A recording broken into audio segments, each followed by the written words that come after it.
ஒரு காலத்தில் ஆலய திருப்பணி என்பது மிகவும் சிரமமாக இருந்தது.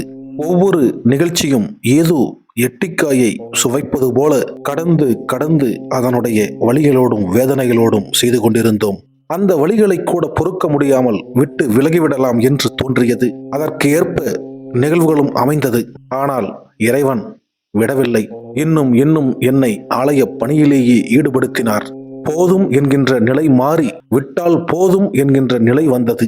அந்த நிலையில் இருந்த அனைவரும் ஏதோ ஒரு கட்டத்தில் ஆளுக்கொரு பக்கமாக பிய்த்து ஓடிவிட்டார்கள். வேண்டும் என்று சிலரை இழுத்து பிடித்தாலும் அவர்கள் வேண்டா வெறுப்பாக வந்து வேதனையை கொடுத்தார்கள். கடைசியில் இறைவனிடம் கேட்டேன், ஏன் இறைவா இப்படி செய்கிறாய் என்று. அப்போது இறைவன் மௌனமாக சிரித்தவாறே சொன்னார், நான் உன்னை ஆடம்பரமாக ஆலயத்தை எழுப்பச் சொல்லவில்லை, பொன்னும் பொருளும் கொண்டு என்னை அலங்கரிக்க சொல்லவில்லை. உன்னுடைய உள்ளத்தால் என்னை அலங்கரி, இயற்கையாய் இந்த இடத்தை மாற்றிக்கொடு என்றுதான் சொன்னேன். நீயோ புரியாமல் மற்ற ஆலயத்தைப் போல சிரத்தை எடுத்து உன்னை சிரமப்படுத்திக் கொண்டாய். அமைதியாக இரு, எல்லாம் நன்றாக நடக்கும் என்றார். இப்போது அமைதியாகிவிட்டேன். ஒவ்வொரு நிகழ்வும் தானே நடக்கிறது. விழா என்பது யாரோ ஒருவரால் ஏதோ ஒரு வகையில் நடந்து கொண்டிருக்கிறது.